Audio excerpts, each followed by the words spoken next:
আহতদের দেখে আবেগ আপ্লুত প্রধানমন্ত্রী। মায়ের কোল খালি হোক এটা আমি চাই না, কারণ আমি তো বাবা মা সব হারিয়েছি, আমি তো জানি কত কষ্ট। স্থাপনায় নাশকতাকারীদের প্রথম টার্গেট ছিল সিসি ক্যামেরা। গুজব ঠেকাতে ভূমিকা রাখতে পারে মূলধারার গণমাধ্যম, বলছেন বিশ্লেষকরা। ট্রাম্পের সঙ্গে কমলার জনপ্রিয়তার ব্যবধান কমছে, জনমত জরিপেও এগিয়ে। এবং প্যারিস অলিম্পিকের জমকালো উদ্বোধন। Sponsored by Abiba Finance Limited.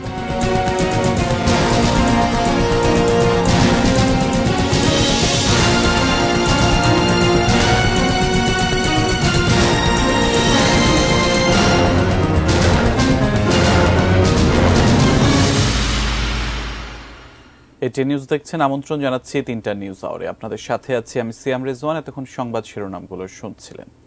VSL angle channel HB VSL Bikrampur steel limited. বিস্তারিত।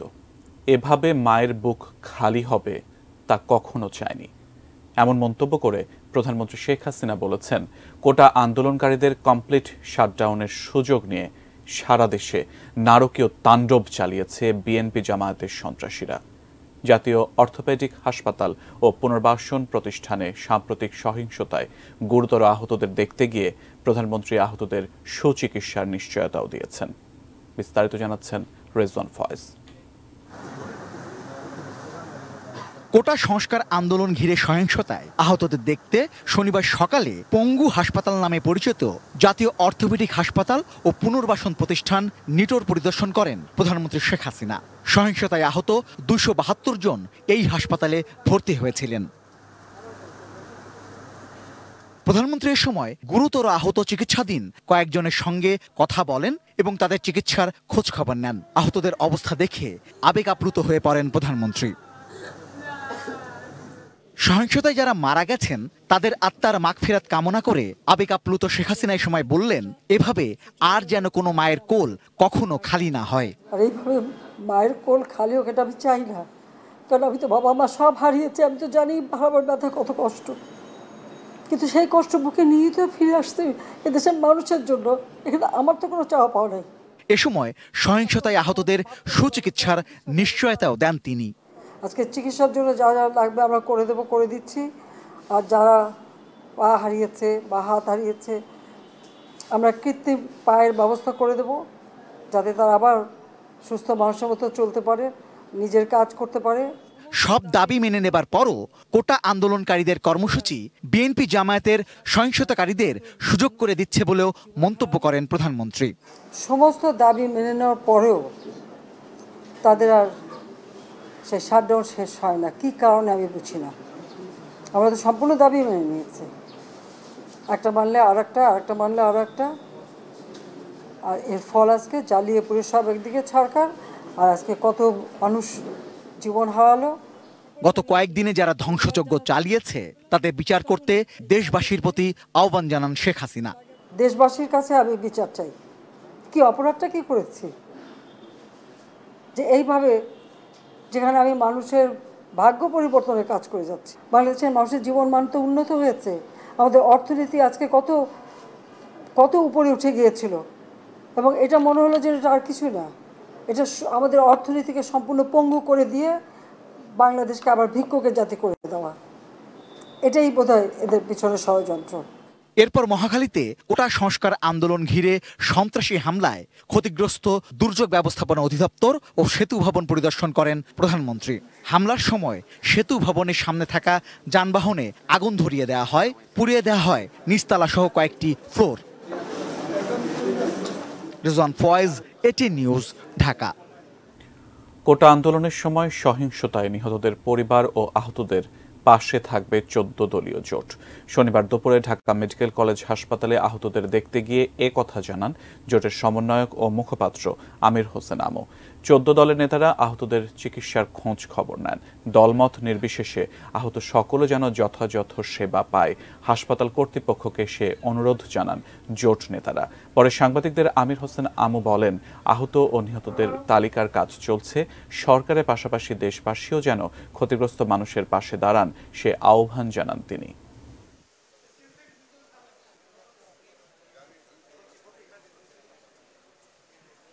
আমরা অত্যন্ত মর্মাহত এবং দুঃখিত যে চিকিৎসা ক্ষেত্রে বা বিভিন্ন যে স্বাস্থ্যমূলক ব্যবস্থার ক্ষেত্রে কোনো দল নেই। দলমত নির্বিশেষে যার যেখানে অবস্থান সেইখান থেকে তাকে দেখা হবে এবং সেইভাবে ব্যবস্থা গ্রহণ করা হবে। চিকিৎসার ক্ষেত্রে যেমন বৈষম্য হবে না এবং আইনের ক্ষেত্রেও কোনো বৈষম্য হবে না, এইটাই আমরা আশা করি।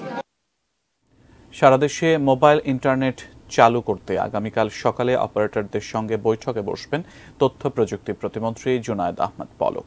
আলোচনা সাপেক্ষে 2-1 দিনের মধ্যে মোবাইল ইন্টারনেট চালু করা হবে বলে জানান তিনি। শনিবার সকালে রাজধানীর ডাক ভবনে প্রধানমন্ত্রীর উপদেষ্টা সজীব ওয়াজেদ জয়ের জন্মদিন উপলক্ষে গাছের চারা রোপণ অনুষ্ঠানে প্রতিমন্ত্রী জুনায়েদ আহমেদ পলক বলেন, রোববারের বৈঠকে 4G নেটওয়ার্ক চালুর বিষয়ে আলোচনা হবে। এরপর সোম বা মঙ্গলবার মোবাইল ইন্টারনেট সেবা চালু হতে পারে। হামলায় আইএসপির 70% ধ্বংস করা হয়েছে। ইন্টারনেট সেবা বন্ধ নয়, হামলায় বন্ধ হয়ে গেছে দাবি করেন তিনি। বলেন, ডাক ও টেলিযোগাযোগ খাতে 1000 কোটি টাকারও বেশি ক্ষতি হয়েছে। এর আগে টানা 5 দিন সব ধরনের ইন্টারনেট সেবা বন্ধ থাকার পর মঙ্গলবার রাতে সীমিত পরিসরে ব্রডব্যান্ড ইন্টারনেট সংযোগ চালু করা হয়। অপটিক্যাল কেবলগুলো রিডান্ডেন্সি সহ পুড়িয়ে দিয়েছে। আমরা ইন্টারনেট বন্ধ করিনি, ইন্টারনেট বন্ধ হয়ে গেছে। আমরা আগামীকাল সকাল 9টায় মোবাইল নেটওয়ার্ক অপারেটরদের সাথে বৈঠক দিয়েছি। সেই বৈঠকে আলোচনা সাপেক্ষে আমরা যত দ্রুত সম্ভব আমরা মোবাইল ব্রডব্যান্ডটাও 4G নেটওয়ার্কটাও আমরা উন্মুক্ত করে দিব। সহিংসতার ঘটনায় তীব্র নিন্দা জানিয়ে জড়িতদের দৃষ্টান্তমূলক শাস্তির দাবি করেছেন জাতীয় পার্টির একাংশের চেয়ারম্যান বেগম রওশন এরশাদ। কোটা আন্দোলনকে কেন্দ্র করে ঘটে যাওয়া সহিংসতায় রাজধানীতে ক্ষতিগ্রস্ত সরকারি ভবন ও স্থাপনা পরিদর্শন শেষে এ দাবি জানান তিনি। সকালে বনানী এক্সপ্রেসওয়ের পুড়ে যাওয়া টোল প্লাজা পরিদর্শন করেন বেগম রওশন এরশাদ। এ সময় সহিংসতায় ক্ষতিগ্রস্ত মিরপুরের মেট্রো রেল স্টেশন, স্বাস্থ্য অধিদপ্তর, সেতু ভবন এবং ভবনগুলোর সামনে থাকা পুড়ে যাওয়া গাড়ির ধ্বংসাবশেষ দেখেন তিনি।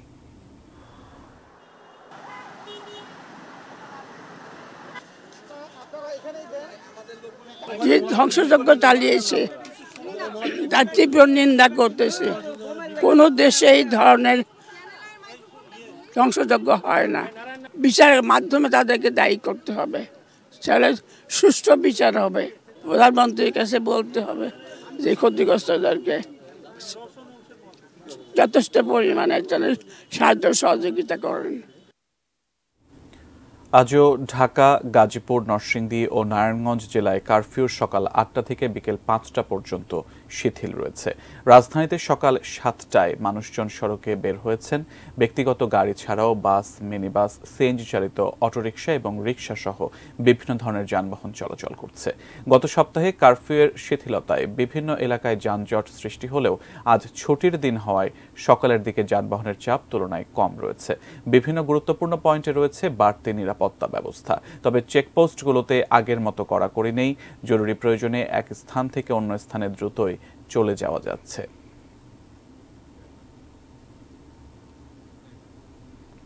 পরিস্থিতি স্বাভাবিক হয়ে আসার সঙ্গে বাড়ানো হচ্ছে কারফিউ শিথিলের সময়। সারা দেশে বেড়েছে দূরপাল্লার যান চলাচল, তবে যাত্রী সংখ্যা কম। পরিস্থিতির সুযোগে বাড়তি ভাড়া নেওয়ার অভিযোগ রয়েছে। টানা 6 দিন পর বরিশাল ঢাকা রুটে লঞ্চ চলাচল শুরু হয়েছে। আমাদের প্রতিনিধিদের পাঠানো তথ্য ছবিতে বিস্তারিত দেখুন ডেস্ক রিপোর্টে। চলমান অস্থিতিশীল পরিস্থিতির প্রভাব কাটিয়ে উঠছে কুমিল্লা জেলা। বেড়েছে দূরপাল্লার যান চলাচল, তবে যাত্রী সংখ্যা কম। রয়েছে বাড়তি ভাড়া নেওয়ার অভিযোগও। বাস আছে, যাত্রী তেমন বেশি একটা যাত্রী নাই, যায় আসে।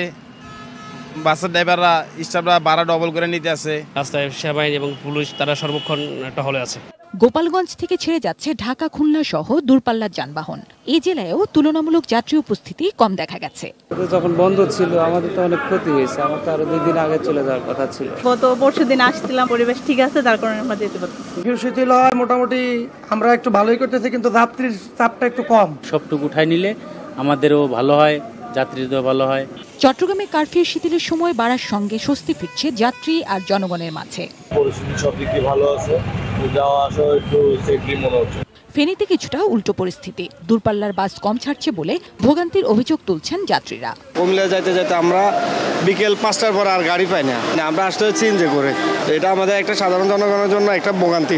রাজশাহীতে চলছে গণপরিবহন, তবে এখনো বন্ধ ট্রেন চলাচল। কাজের অভাবে কষ্টের কথা শ্রমজীবীদের মুখে। 6-7 দিন তো বাড়িতে বসেছিলাম, 6-7 দিন পর আজকে কাজে এসেছি। লতা পাতা খায় থাকছি আর কি। কাজ নাই, বেড়ে বেড়াই, ঘুরে বেড়াই, কর্ম নাই, কিছু নাই। এদিকে 6 দিন বন্ধ থাকার পর বরিশাল ঢাকা রুটে লঞ্চ চলাচল শুরু করেছে। স্বস্তি ফিরেছে যাত্রীদের মাঝে, তবে যাত্রী কম থাকায় বরিশাল থেকে চলাচল করছে একটি মাত্র launch. Zinia Islam, desk report, ATN news. Kushtia শহর সহ সর্বত্র বেড়েছে গণপরিবহনের চাপ। দূরপাল্লার যাত্রীবাহী বাস সহ সব পরিবহনে বেড়েছে যাত্রীর সংখ্যা। আরো বিস্তারিত জানাতে যুক্ত হচ্ছেন সহকর্মী শরীফুল ইসলাম। সকাল থেকে রাত পর্যন্ত কারফিউ শিথিল থাকায় জনজীবন অনেকটাই স্বাভাবিক হয়ে এসেছে, স্বস্তি ফিরেছে সবার মাঝে। সেই সাথে গণপরিবহনে বেড়েছে যাত্রীর সংখ্যা। দূরপাল্লার গণপরিবহন সহ আভ্যন্তরীণ গণপরিবহন যাত্রী সেবা নিয়ে ছেড়ে যাচ্ছে সর্বত্র। ঢাকা সহ দেশের বিভিন্ন স্থানে আটকা পড়েছেন তারাও স্বস্তি নিয়ে নিজ নিজ গন্তব্যে ফিরেছেন। আবার কুষ্টিয়ায় যারা আটকা পড়েছেন তারাও ফিরে গেছেন তাদের নিজ নিজ বাড়িতে। তো সব মিলিয়ে একটা স্বস্তিদায়ক অবস্থা বিরাজ করছে। গণপরিবহনের ঢাকা থেকে দূরপাল্লার গণপরিবহনে যাত্রী নিয়ে ছেড়ে যাচ্ছে, সকাল থেকে রাত পর্যন্ত যাত্রী সেবা দিচ্ছে। পাশাপাশি কুষ্টিয়ার আন্তঃজেলা বাস টার্মিনাল থেকেও কুষ্টিয়া থেকে যাত্রী নিয়ে ছেড়ে যাচ্ছেন পার্শ্ববর্তী জেলাসহ উপজেলার বিভিন্ন উপজেলায় যাত্রী সেবা নিয়ে তারা সর্বত্র চলাচল করছে। সেই সাথে বেড়েছে ছোটোখাটো গণপরিবহন, যেগুলো স্থানীয় বিভিন্ন জায়গায় তারা গন্তব্যে যাত্রী সেবা দিয়ে চলেছে। তো সব মিলিয়ে গণপরিবহনে যেমন যাত্রী সংখ্যা বেড়েছে, সেই সাথে স্বস্তির ফিরেছে সবার মাঝে। তো এই ছিল কুষ্টিয়া থেকে গণপরিবহন এবং যাত্রী সেবার সর্বশেষ খবর। কুষ্টিয়া থেকে আমাদের সাথে যুক্ত হয়েছিলেন সহকর্মী শরীফুল ইসলাম। এদিকে মাদারীপুরে কোটা বিরোধী আন্দোলনে 3 দিন ব্যাপী সংঘর্ষ, ভাঙচুর ও অগ্নিসংযোগের ঘটনায় ব্যাপক ক্ষয়ক্ষতি হয়েছে। পুড়িয়ে দেয়া 36 বাস সহ পেট্রোল পাম্প। দুপুরে পুড়িয়ে দেয়া পেট্রোল পাম্প ও অন্যান্য এলাকা পরিদর্শন করেন মুক্তিযুদ্ধ বিষয়ক মন্ত্রী আকমা মোজাম্মেল হক। এ সময় তার সাথে ছিলেন সাবেক নৌমন্ত্রী শাহজাহান খান। বিস্তারিত জানাতে আমাদের সাথে যুক্ত হচ্ছেন মাদারীপুর থেকে প্রতিনিধি জহিরুল ইসলাম খান। মাদারীপুরে কোটা বিরোধী আন্দোলনে যে তাণ্ডব চালিয়েছে হামলাকারীরা, সেই তাণ্ডবের ক্ষয়ক্ষতির চিত্র পরিদর্শনে এসেছেন মুক্তিযোদ্ধা বিষয়ক মন্ত্রী এবং তার সাথে আছেন সাবেক নৌপরিবহন মন্ত্রী শাহজাহান খান। মুক্তিযোদ্ধা বিষয়ক মন্ত্রী তিনি যে বক্তব্য দিয়েছেন, আমরা তাই সেই বক্তব্যের অংশ শুনে আসবো। 1971 সালে পাক হানাদার বাহিনী তাদের এদেশীয় দোসর রাজাকার আলবদর আলসাম, এই জামাত ইসলাম শিবির, তারা বাংলাদেশে কি তাণ্ডব চালিয়েছিল, আজ এই তাণ্ডব দেখে সেই কথাই মনে পড়ছে। এই যে সার্বিক পেট্রোল পাম্প বা এই যে এখানে প্রায় 150 বাস যেভাবে পোড়ানো হয়েছে, এটা কখনোই স্বাভাবিক মানুষ এইভাবে করতে পারে না। অবশ্যই তদন্তের মাধ্যমে তাদেরকে খুঁজে বের করা হবে এবং তাদের দৃষ্টান্তমূলক শাস্তি ইনশাল্লাহ নিশ্চিত করবে। যারা চেহারা গোপন করে সুযোগ খুঁজে নিয়েছিল, আশ্রয় খুঁজে নিয়েছিল, এবারে এই ঘটনার মধ্যে দিয়ে তাদের চেহারা উন্মোচিত হয়ে গেছে। মাদারীপুরের বিকেলে জনসভায় এই বিষয়ে আরো বিস্তারিত তুলে ধরবেন এবং মাদারীপুরের লেকের পাড় স্বাধীনতা অঙ্গনে জনসভার আয়োজন করা হয়েছে এবং এখানে কিন্তু মাদারীপুরের আওয়ামী লীগ সহ সর্বস্তরের মানুষজন অংশগ্রহণ করবেন। মাদারীপুর থেকে জানাচ্ছিলেন প্রতিনিধি জহিরুল ইসলাম খান। আন্দোলনের নামে যেসব জায়গায় ধ্বংসযজ্ঞ চালানো হয়েছে, আগেই সেগুলো টার্গেট করেছিল দুর্বৃত্তরা, আর সব স্থাপনায় তাদের প্রথম টার্গেট ছিল সিসি ক্যামেরা। ক্ষতিগ্রস্ত স্থাপনাগুলো ঘুরে বাকিটা জানাচ্ছেন সহকর্মী সাব্বির আহমেদ। কোটা সংস্কার আন্দোলনের নামে বিভিন্ন সরকারি স্থাপনায় ভাঙচুর ও অগ্নিসংযোগ করা হয়েছে। আগুন দেওয়ার সময় হামলাকারীদের প্রথম টার্গেট ছিল ভবনের সিসি ক্যামেরা। মহাখালীর দুর্যোগ ব্যবস্থাপনা অধিদপ্তরে 53টি গাড়িসহ পুরো ভবনে আগুন দেয়া হয়। এ সময় শুরুতেই সিসি ক্যামেরা ভেঙে ফেলে হামলাকারীরা, বিচ্ছিন্ন করে দেয় পুরো ভবনের ক্যামেরা কানেকশন। আমাদের সিসি ক্যামেরা বহু তারা বিভিন্ন জায়গার জন্য ছিল, বিভিন্ন জায়গায় সেট করা ছিল, তারা ভেঙে ফেলেছে। মেয়র মোহাম্মদ হানিফ ফ্লাইওভার ও এক্সপ্রেসওয়ের টোল প্লাজায় আগুন ধরিয়ে দেয় দুর্বৃত্তরা। এসব জায়গাতেও প্রথম টার্গেট ছিল সিসি ক্যামেরা, পরে টোল প্লাজার অনেক বুথও তুলে নিয়ে গেছে হামলাকারীরা। রিপেয়ারের কিছু নাই, অ্যাকচুয়ালি সব নতুন করে ইনস্টলেশন করতে হবে। করতে গেলে আমাদের মিনিমাম 2 থেকে 3 মাস সময় লেগে যাবে। বিটিভি ভবনেও একইভাবে সিসি ক্যামেরায় আগে ভাঙচুর করা হয়, পরে আগুন দেয়া হয়। সেতু ভবনের প্রায় চতুর্পাশেই ছিল সিসি ক্যামেরার আওতায়। ভেতরে থাকা আনসার ক্যাম্প থেকে শুরু করে প্রবেশপথে ছিল অত্যাধুনিক ক্যামেরা, কিন্তু এই ভবনেরও সিসি ক্যামেরাগুলো ভেঙে ফেলে দুর্বৃত্তরা। কেটে ফেলা হয় অনেক ক্যামেরার সংযোগ। তারপর শুরু হয় আগুনের হোলি খেলা। ছিল বড় সিসি ক্যামেরা, ওই সাইডে ছিল সিসি ক্যামেরা, ওইখানে ছিল সিসি ক্যামেরা, মানে এর ভিতরে পুরো জায়গায় সিসি ক্যামেরা ছিল। ওই গেটের ওইখানে ছিল একটা। গোয়েন্দারা বলছেন, পরিচয় গোপন করতে তারা সিসি ক্যামেরা ভাঙলেও নানা উপায়ে তাদের ছবি সংগ্রহ করছেন তারা, তাই কেউ পার পাবে না। সিসিটিভি না পেলেও অনেকজন গোয়েন্দা ছিল, তারাও ছবি তুলেছে। সবকিছু মিলে তথ্য প্রমাণ আমাদের আছে। এই ধ্বংসযজ্ঞ দেখে মনে হতেই পারে এটি যুদ্ধবিধ্বস্ত কোনো একটি ভবন, কিন্তু আসলে এটি বাংলাদেশের একটি গুরুত্বপূর্ণ স্থাপনা, সেতু ভবন। এই অবস্থা দেখে বোঝাই যাচ্ছে যে বা যারা এসব হামলা চালিয়েছে তারা কতটা পরিকল্পিতভাবে এসব তাণ্ডবলীলা চালিয়েছে। তাদের অপেক্ষা ছিল শুধুমাত্র একটি সুযোগের, আর সাধারণ ছাত্রদের উপর ভর করে তারা পেয়ে যায় সেই সুযোগ, চালায় ধ্বংসের তাণ্ডবলীলা। Sabbir Ahmed, ATN news, Dhaka. Facebook সহ সামাজিক যোগাযোগ মাধ্যম আপাতত বন্ধ, কিন্তু বন্ধ নেই গুজবের রটনা। কোটা সংস্কার আন্দোলন ঘিরে এরই মধ্যে ছড়িয়েছে গুজবের নানা ডালপালা। বিশ্লেষকরা বলছেন, এমন সংকট মোকাবেলায় সবচেয়ে বড় ভূমিকা রাখতে পারে মূলধারার গণমাধ্যম। স্বাধীন, দায়িত্বশীল, অবাধ তথ্য প্রবাহই ঠেকাতে পারে গুজবের ঢেউ। বিস্তারিত জানাচ্ছেন সাজিদা সুইটি। বেগম খালেদা জিয়া বিএনপি চেয়ারপারসন এবং সাবেক প্রধানমন্ত্রীও স্বাস্থ্য জটিলতায় হাসপাতালে ভর্তি, কিন্তু কোটা সংস্কার আন্দোলনের সুযোগে একটি মহল রটিয়ে দিল তিনি আর বেঁচেই নেই। অর্থাৎ গুজব রটিয়ে বিএনপি মনাদের খেপিয়ে তুলে পরিস্থিতি আরও খারাপ করে দেওয়াই ছিল মহলটির উদ্দেশ্য। কিন্তু যথারীতি এই গুজব পরে গুজব বলেই প্রমাণিত হলো। ম্যাডামের যে গুজব ছড়ানো হচ্ছে তার এখন আইসিইউতে আছেন, কিন্তু ভালো আছে। শুধু কি খালেদা জিয়ার মৃত্যুর গুজব? কোটা সংস্কার আন্দোলনের সবচেয়ে কঠিন সময়টিতে রটে গেল দেশের এমন পরিস্থিতি দেখে ভয়ে দেশ ছেড়ে পালিয়েছেন প্রধানমন্ত্রী শেখ হাসিনা, কিন্তু তিনি যে পালাননি, বরং বিষয়টি গুজব ছিল, প্রমাণ মিলল দ্রুতই। শেখ হাসিনা পালিয়ে গেছে, শেখ হাসিনা নাই, শেখ হাসিনা চলে গেছে, শেখ হাসিনা পালায় না। গুজব যুগে যুগে প্রতিপক্ষ ঘায়েলের শক্তিশালী এক অস্ত্র। তাই দেশের চলতি অবস্থায় ইন্টারনেট বন্ধ থাকলেও লোকমুখে নানা তথ্য বিশেষ উদ্দেশ্য নিয়ে ছড়িয়ে দিয়ে ঘোলা জলে মাছ শিকারের চেষ্টায় ব্যস্ত নানা মহল। বিশ্লেষকরা বলছেন, এই গুজব ঠেকাতে পারে ফ্যাক্ট চেকের চর্চা, অর্থাৎ মূলধারার সংবাদ মাধ্যমের চিরায়ত ভূমিকা। গণমাধ্যমে সবসময় সংবাদগুলো যাচাই বাছাই করে দেওয়া হয়, তো অতএব সেখানে গুজব ছড়ানোর সম্ভাবনাটা কম। গণমাধ্যম নিয়ন্ত্রণহীন থাকবে, গণমাধ্যমের স্বাধীনতা থাকবে, কিন্তু গণমাধ্যমে কর্মরত সাংবাদিক, সম্পাদক তারা পেশাগত যে দায়িত্ব সেটা নিষ্ঠার সাথে পালন করবেন। বঙ্গবন্ধু শেখ মুজিবুর রহমান তার যে কারাগারের রোজনামচা, ওখানে তিনি স্পষ্ট করে একটা জায়গায় লিখছেন যে আইয়ুব খান যে আপনার তার পুলিশ যে গুলি করেছে সেই খবরটা ঠিকমতো দেয়া হয় নাই, এবং তাতে করে কি হলো, গুজবের ডালপালা বিস্তৃত হলো। মূলধারার যে গণমাধ্যম, তাদেরকে দায়িত্বশীলতার সাথে খবর প্রকাশ করতে দিতে হবে, সেইটাই কিন্তু সবচেয়ে বড় রক্ষা কবচ। সামাজিক যোগাযোগ মাধ্যমে গুজব বা অপতথ্য ছড়ায়। এটি যেমন সত্যি, সেই সঙ্গে এটিও সত্যি যে কোনো তথ্য যাচাই করতে ইন্টারনেট বা সামাজিক যোগাযোগ মাধ্যম বড় ভূমিকা রাখে। তাই এসব বন্ধ রেখে লাভের চেয়ে ক্ষতিটাই বেশি দেখছেন তারা। আপনাকে চিহ্নিত করতে হবে যে গুজব কোন পরিস্থিতিতে ছড়ায় এবং গুজব কারা ছড়ায়। আপনি সেই জায়গাতে অনেক বেশি নজরদারি রাখতে হবে এবং সেইখানে প্রয়োজনে আপনার নিয়ন্ত্রণও আরোপ করতে হবে। গুজব তো তখনই হয় যখন সঠিক তথ্যটা মানুষের কাছে আসে না। সবসময় দেখতে হবে চ্যানেলগুলো, গণমাধ্যম, সামাজিক মাধ্যম, এগুলো যেন সবসময় ওপেন থাকে। এগুলো যত উন্মুক্ত রাখা যাবে গুজবের মাত্রা তত কমে যাবে।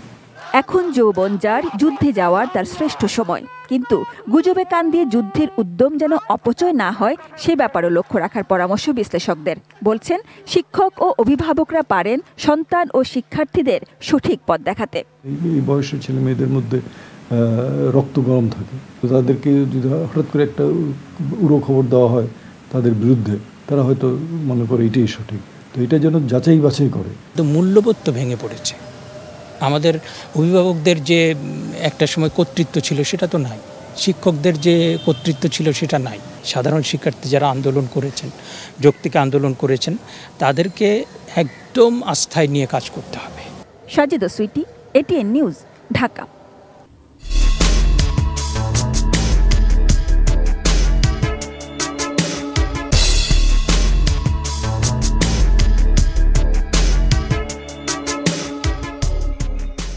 গতি ফিরছে অর্থনীতিতে, খুলেছে ব্যাংক ও আর্থিক প্রতিষ্ঠান। তবে সাধারণ ছুটিতে উৎপাদন বন্ধ থাকায় সময়মতো পণ্য রপ্তানির শঙ্কায় ব্যবসায়ীরা। অর্থনীতি বিশ্লেষকরা বলছেন, ব্যবসার পরিবেশ নিশ্চিতে গুরুত্ব দিতে হবে ব্যাংক ও ইন্টারনেট সেবায়। বিস্তারিত জানাচ্ছেন মাহাদি সেকান্দার। কারফিউ শিথিলতায় এবং সাধারণ ছুটি তুলে নেওয়ায় গতি ফিরছে অর্থনৈতিক কর্মকাণ্ডে। উৎপাদনে ফিরেছে শিল্প কারখানা, খুলেছে শেয়ার বাজারও। আমদানি রপ্তানির পাশাপাশি চালু হয়েছে ইন্টারনেট সেবা, মিলছে ব্যাংকিং সহ অন্যান্য সেবাও।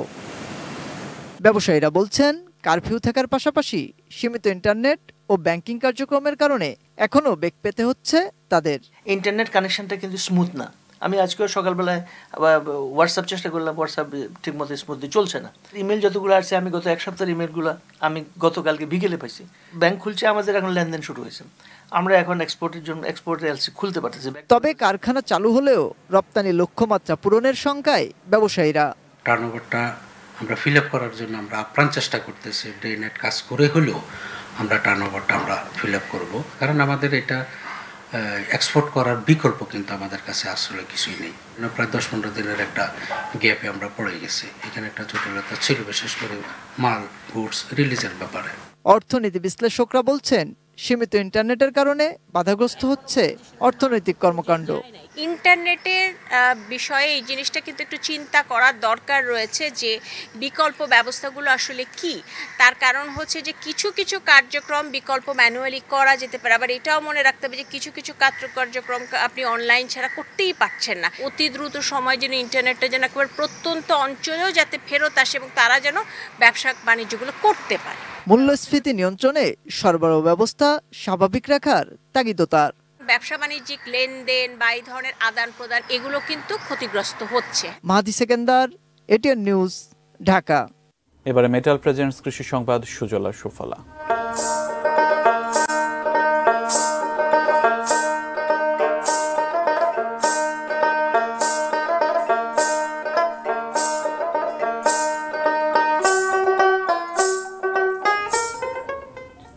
কোটা সংস্কার আন্দোলন, সহিংসতা ও দেশ জুড়ে চলমান কারফিউর কারণে ব্যাপক ক্ষতিগ্রস্ত হয়েছেন চাঁপাইনবাবগঞ্জের আম বাগানি ও ব্যবসায়ীরা।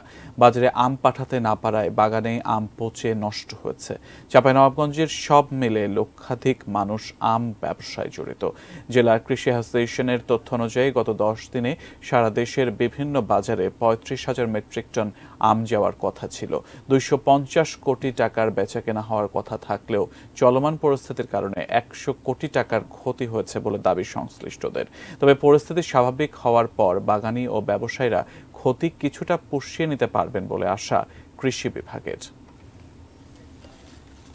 মাত্র কয়েকদিনের নির্বাচনী প্রচারে জনপ্রিয়তায় এগিয়ে গেছেন ডেমোক্র্যাট পার্টির সম্ভাব্য প্রেসিডেন্ট প্রার্থী কমলা হ্যারিস। জনমত জরিপেও দেখা যাচ্ছে তাঁর প্রভাব।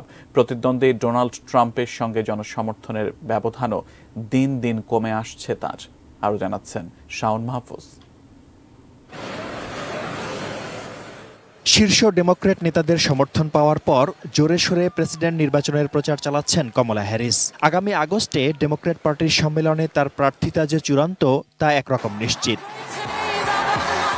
বাইডেনের সরে যাওয়ায় হতাশা কাটিয়ে চনমনে ডেমোক্র্যাট শিবির কমলা হ্যারিসকে সাদরে গ্রহণ করেছে। প্রেসিডেন্ট প্রার্থী হিসেবে তার জনপ্রিয়তা বাড়তে শুরু করেছে। এরই মধ্যে বেশ কয়েকদিন নির্বাচনী সমাবেশ করেছেন তিনি। দিয়েছেন আমেরিকার ভবিষ্যতের জন্য লড়াইয়ের প্রতিশ্রুতি। বৃহস্পতিবার প্রকাশিত নিউ ইয়র্ক টাইমস এবং সিয়ানা কলেজ জাতীয় জরিপে দেখা গেছে কমলার চেয়ে সামান্য ব্যবধানে এগিয়ে ট্রাম্প। 48% ভোটার ট্রাম্পকে এবং 46% কমলাকে সমর্থন দিয়েছেন। তবে এমারসন কলেজ এবং দ্য হিল পরিচালিত জরিপে এগিয়ে রয়েছেন কমলা হ্যারিস। গুরুত্বপূর্ণ দোদুল্যমান রাজ্য অ্যারিজোনা, জর্জিয়া, মিশিগান, পেনসিলভানিয়া ও উইসকনসিনে ট্রাম্পের সঙ্গে কমলার ব্যবধান কমে আসছে। উইসকনসিন ব্যতীত বাকি 5 রাজ্যে কমলার চেয়ে সামান্য ব্যবধানে এগিয়ে রয়েছেন ট্রাম্প। উইসকনসিনে দুজনে সমানে সমান। রিপাবলিকানদের জাতীয় সম্মেলনের পর এসব রাজ্যে ট্রাম্পের সমর্থন যেভাবে বাড়বে বলে তার নির্বাচনী শিবির থেকে আশা করা হচ্ছিল তেমনটি হয়নি। এজন্যই হয়তো কমলাকে মিথ্যাবাদী, কট্টর বামপন্থী মার্ক্সবাদী বলে বিরামহীন সমালোচনা করে যাচ্ছেন ট্রাম্প। আসলে বাইডেনের বিপক্ষে ট্রাম্প যতটা সুবিধাজনক অবস্থানে ছিলেন, কমলার নাম আসার পর তার জন্য চ্যালেঞ্জটা কঠিন হয়ে উঠছে।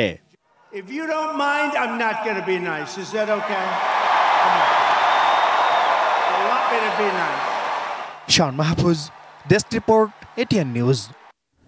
ফ্রান্সে ক্ষতিগ্রস্ত রেল লাইনগুলো মেরামতের পর 3টি লাইনে শুরু হচ্ছে ট্রেন চলাচল। লাইন মেরামতে কাজ করছেন 1000-এর বেশি রেলকর্মী। পূর্বাঞ্চলীয় লাইনে স্থানীয় সময় সকাল 6টা থেকে ট্রেন চলাচল শুরু হয়। 1-2 ঘন্টা দেরি হলেও উত্তরাঞ্চলীয় লাইনে 80% ট্রেন চলাচল করছে, আর দক্ষিণ পশ্চিমাঞ্চলীয় লাইনে চলাচল করছে 60% ট্রেন। যেসব যাত্রীদের ট্রেন যাত্রা বাতিল হয়েছে তাদেরকে ইমেল বা টেক্সট মেসেজে পরবর্তী ভ্রমণের সময় জানিয়ে দেওয়া হবে বলে এক বিবৃতিতে জানায় ফ্রান্সের রেল কর্তৃপক্ষ। এবার ইস্পাহানি স্পোর্টস নিউজ।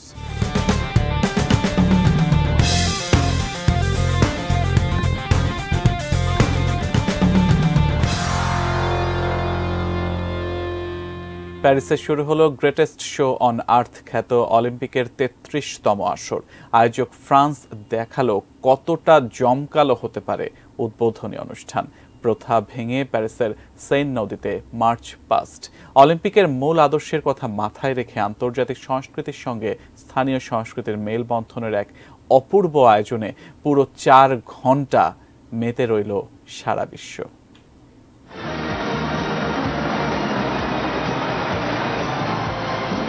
প্যারিসের আকাশে ডানা মেলল ফ্রান্সের পতাকার 3 রং।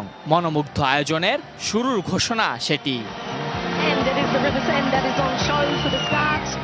প্রথা ভেঙে প্রথমবারের মতো নদীতে নৌকা ও বার্জে করে হলো এবারের অলিম্পিকে অংশগ্রহণকারী দেশগুলোর মার্চ পাস্ট। অলিম্পিকের জন্মস্থান গ্রিসকে দিয়েই শুরু, আর শেষটা আয়োজক ফ্রান্সের অ্যাথলিটদের দিয়ে। বাংলাদেশ কন্টিনজেন্ট আসে ছোট নৌকায়। পতাকা ছিল আর্চার সাগর ইসলামের হাতে। মার্চ পাস্টের পুরোটা সময় সেইনের পারে হয়েছে নাচ, গান আর সংস্কৃতির প্রদর্শনী।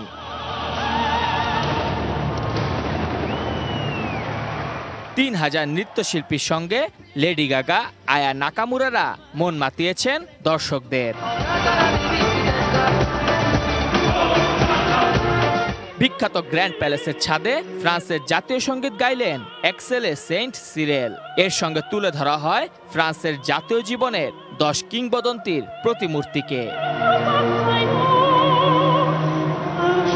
ধাতব ঘোড়ায় চেপে এরপর যেন আসলেন মুক্তিকামী বীরকন্যা জোয়ান অব আর্ক। সেন নদীর বুক চিরে আইফেল টাওয়ারের পাশে উদ্বোধনের মূল মঞ্চে পৌঁছে দিলেন অলিম্পিকের পতাকা। পরে এই মঞ্চেই এবারের অলিম্পিকের উদ্বোধনের ঘোষণা দেন ফ্রান্সের রাষ্ট্রপতি Emmanuel Macron. Célébrant la 33e Olympiade des temps modernes. উদ্বোধনী মঞ্চে অলিম্পিক মশাল বহন করেছেন ফুটবল কিংবদন্তি জিনেদিন জিদান, টেনিস তারকা রাফায়েল নাদাল। এছাড়া ফ্রান্সের পদকজয়ী সব অলিম্পিয়ানের হাত ঘুরেছে অলিম্পিকের মশাল।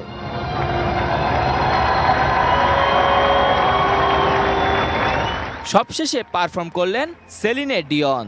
আর মেঘের মমতা মাখা প্যারিসের আকাশে ভালোবাসা ছড়ালো আইফেল টাওয়ারের আলোকসজ্জা। সেই ভালোবাসা নিয়েই আগামী 11 আগস্ট পর্যন্ত 206 দেশের 10,000-এর বেশি অ্যাথলিট অংশ নেবে 32 খেলার 329 ইভেন্টে। Mehedi Hasan Munna, sports desk, ATN news. FIFA tier 1 দ্বিতীয় প্রীতি ম্যাচে আজ ভুটানের মুখোমুখি হবে বাংলাদেশের মেয়েরা। থিম্পুর চাংলামিথাং স্টেডিয়ামে ম্যাচটি শুরু হবে বাংলাদেশ সময় সন্ধ্যা 6টায়। অক্টোবরে নেপালের কাঠমান্ডুতে অনুষ্ঠিত হবে নারী সাফ চ্যাম্পিয়নশিপ। তার আগে ভুটানের বিপক্ষে দুটো প্রীতি ম্যাচ খেলছে বাংলাদেশ। লক্ষ্য সাফের শিরোপা ধরে রাখার মিশনে নামার আগে নিজেদের পরখ করে নেবার। সেই লক্ষ্যে কিছুটা হলেও সফল সাবিনারা, কেননা প্রথম ম্যাচে স্বাগতিকদের উড়িয়ে দিয়েছে 5-1 গোলে। প্রথম ম্যাচের উড়ন্ত জয়কে পুঁজি করে দ্বিতীয় ম্যাচের প্রস্তুতি সেরেছে বাংলাদেশের মেয়েরা। ভুটানের বিপক্ষে এখন পর্যন্ত 3বারের দেখায় 3 জয় পেয়েছে বাংলাদেশ। তাই দ্বিতীয় ম্যাচেও জয় দিয়ে জাতীয় দলের প্রথম ভুটান সফরটা স্মরণীয় করে রাখতে চায় লাল সবুজের প্রতিনিধিরা।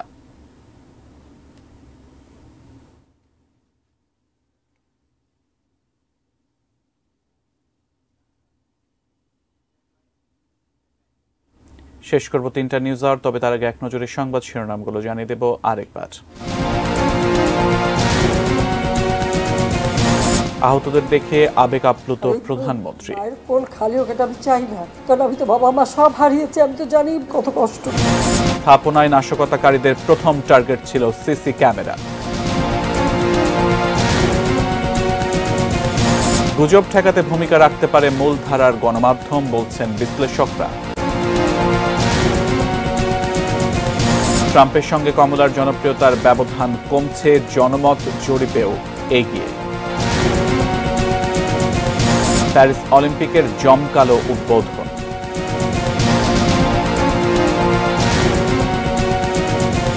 সীমিত ইন্টারনেটে রপ্তানি লক্ষ্যমাত্রা পূরণ নিয়ে শঙ্কা ব্যবসায়ীদের। লাইন মেরামতের পর ফ্রান্সে আবারও ট্রেন চলাচল শুরু। এবং দ্বিতীয় প্রীতি ম্যাচে আজ ভুটানের মুখোমুখি হবে বাংলাদেশের মেয়েরা। Sponsored by Abiba Finance Limited. 3টা নিউজ আওয়ার ছিল পর্যন্তই। এটিএন নিউজের সব খবর জানতে ভিজিট করুন www.atnnewstv.com। এছাড়া চোখ রাখুন এটিএন নিউজের ইউটিউব পেজে। এতক্ষণ সাথে থাকার জন্য ধন্যবাদ সবাইকে।